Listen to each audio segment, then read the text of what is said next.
Hi, I'm Titya. This is Verdict, where we dig up interesting paths behind some everyday words we use. In today's episode, we are diving into words from Greek mythology. These are stories from thousands of years ago, but they're still around today, very popular all over the world with countless references and adaptations in books, movies, and shows. Even some of the words and phrases that we use today very casually come from these myths. So let's take a look at a few of these words and phrases that come from these ancient stories that are very much alive in our everyday language. This is Sparta! Let's start off with Achilles' heel. You've probably heard someone say, that's my Achilles' heel, right? Meaning that's my weak spot. Let's hear the story behind it. Achilles is one of the greatest heroes of Greek mythology. He was the main warrior during the legendary Trojan War. Basically, he was deemed to be unbeatable and feared by all. So he was the son of a mortal king Peleus and a sea nymph Thetis. So as a baby, his mother dipped him in the magical river Styx to make him immortal.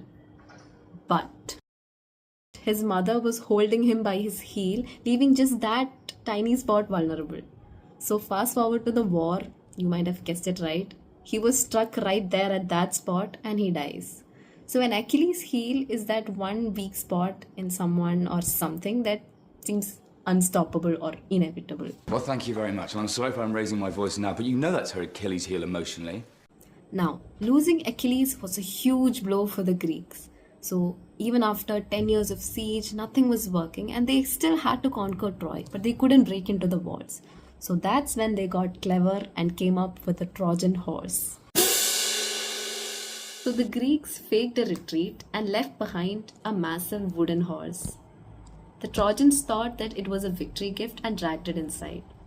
But there were Greek soldiers hiding inside this massive hollow wooden horse structure, and at night they crept out and destroyed the city. So Trojan horse is not just a gigantic wooden horse. It's used today to mean something that seems harmless but hides danger. They're using the Iron Patriot as a Trojan horse. That is also the reason why some computer viruses are called Trojan horse. Now let's talk about something more positive, like an honor or an achievement. Next word is laureate. Seen here is Dr. Jacques Duvivier, also a Nobel laureate, physician and leading biochemist in France. We associate laureate with Nobel laureates, but it's more than a fancy title. It comes from the word laurel, which is a Mediterranean plant whose leaves were once woven into crowns to honor poets, scholars, and heroes back in the day. But why laurel? Because according to Greek myth, Apollo, the Greek god of light, music, poetry, prophecy, and archery, he fell in love with a nymph called Daphne, but she was not interested at all. So she approached her father, who was a river god, and he transformed her into a laurel tree.